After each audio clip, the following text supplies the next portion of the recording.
Marcelo Abondanza angkat bicara kritik pedas soal perlakuan Manisa BBSK terhadap Megawati Hangestri. Baru-baru ini, Abondanza tiba-tiba membuat pernyataan mengejutkan yang langsung jadi sorotan media olahraga, khususnya bagi pecinta voli di Indonesia. Simak video ini sampai selesai.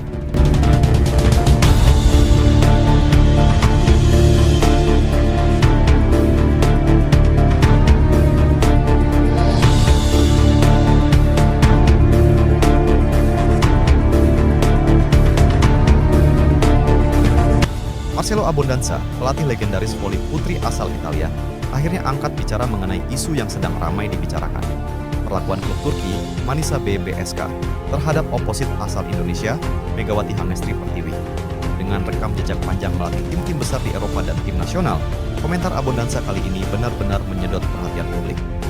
Dalam wawancara panjangnya, Abondanza tak ragu menyampaikan kritik pedas kepada Görkem Kazan, pelatih Manisa BBSK. Saya sudah lebih dari 2 dekade berkecimpung di dunia voli internasional. Saya pernah bekerja dengan oposit terbaik di dunia, dari yang memiliki kekuatan luar biasa sampai yang penuh teknik. Dan ketika saya melihat Megawati, saya langsung tahu dia bukan pemain biasa. Dia punya kombinasi yang jarang ditemukan. Power, keberanian, dan insting menyerang yang sangat tajam, ujar Abondanza. Menurut Abondanza, seorang pemain oposit sekelas Megawati seharusnya tidak boleh diperlakukan sebagai opsi kedua. Posisinya vital, bukan hanya untuk mencetak poin, tetapi juga untuk mengubah dinamika permainan. Oposit adalah jantung serangan di banyak tim modern. Mereka adalah pemain yang bisa memecah kebuntuan ketika tim tertekan, dan Megawati punya semua atribut itu. Saya sudah menyaksikan bagaimana dia masuk di saat-saat genting, melakukan 1 atau 2 spike, lalu atmosfer pertandingan berubah total. Itu bukan hal yang bisa dilakukan sembarang pemain. Membiarkan dia duduk terlalu lama di bangku cadangan bukan hanya kesalahan kecil, itu kesalahan fatal, tegasnya. Abondanza juga menyoroti bahwa keputusan Görkem Kazan untuk tidak memaksimalkan potensi Megawati menunjukkan kurangnya pemahaman dalam membaca momentum. Sebagai pelatih, kita semua bisa membuat keputusan yang salah, itu wajar.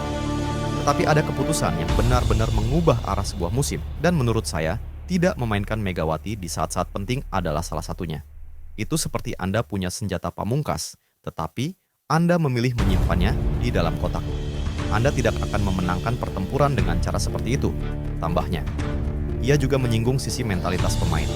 Menurutnya, mencadangkan Megawati terlalu sering bisa berdampak buruk, bukan hanya bagi dirinya, tetapi juga bagi tim. Pemain seperti Megawati butuh kepercayaan penuh. Dia bukan hanya mesin poin, dia juga pembawa energi. Saya melihat bahasa tubuh rekan-rekannya di lapangan ketika dia bermain, ada semangat, ada keyakinan. Mengabaikan itu berarti Anda meremehkan kekuatan psikologis yang dia bawa. Dan dalam voli, psikologi sama pentingnya dengan teknik, jelas Abondanza. Ketika ditanya mengapa ia sampai berani mengkritik langsung pelatih lain, Abondanza menjawab lugas. Saya jarang bicara soal strategi pelatih lain, karena saya tahu betapa kompleksnya pekerjaan ini. Tetapi ketika saya melihat seorang pemain dengan talenta luar biasa diperlakukan tidak sebagaimana mestinya, saya merasa harus bersuara. Saya tidak bicara ini karena saya orang Indonesia atau Turki. Saya bicara ini sebagai seseorang yang mencintai olahraga ini. Saya ingin melihat yang terbaik dari setiap pemain, dan saya yakin Megawati bisa jadi salah satu oposit terbaik dunia jika diperlakukan dengan benar. Abondanza juga mengingatkan bahwa dunia voli internasional kini sedang membuka mata pada pemain-pemain Asia. Kehadiran Megawati di Turki adalah kesempatan emas, bukan hanya bagi dirinya, tetapi juga bagi perkembangan voli Indonesia. Anda tahu, ketika seorang pemain Asia bisa bersaing di liga-liga besar Eropa, itu adalah momentum penting. Liga Turki adalah salah satu yang paling keras di dunia, dan jika Megawati bisa bersinar di sana, itu akan membuka jalan bagi banyak pemain muda Indonesia untuk bermimpi lebih besar. Jadi jangan sia-siakan kesempatan ini dengan keputusan yang keliru, pungkasnya. Dengan pernyataannya yang panjang dan lugas ini, Marcelo Abondanza bukan hanya mengkritik strategi Manisa BBSK, tetapi juga sekaligus memberikan pembelaan terbuka untuk Megawati. Sebuah suara dari pelatih legendaris yang membuat dunia voli kembali menoleh, bertanya, dan menunggu. Apakah Manisa BBSK akan mengubah sikapnya, atau tetap pada keputusan yang dianggap fatal oleh sang maestro? Setiap kali dia masuk lapangan, saya melihat ada perubahan energi. Lawan harus mengubah blok mereka. Setter lawan jadi lebih berhati-hati, dan itu hal yang tidak bisa diberikan oleh semua oposit. Jadi kalau Anda punya pemain seperti itu, lalu memilih membiarkannya di bangku cadangan, Anda sedang melepas senjata terbaik yang Anda punya.